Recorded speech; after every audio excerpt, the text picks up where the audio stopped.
How to allow message requests from everyone on Instagram. Hi everyone, this is Kiran. Welcome back to another video, and on today's video we will learn how we can allow message requests from everyone on Instagram. So without further delay, let's get started. First of all, launch the Instagram application in your mobile device and make sure that you're logged in with your preferred account.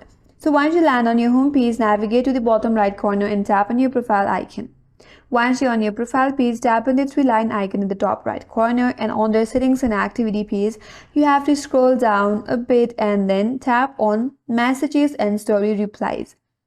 So once you land on this page, at the top section, there is how people can reach you.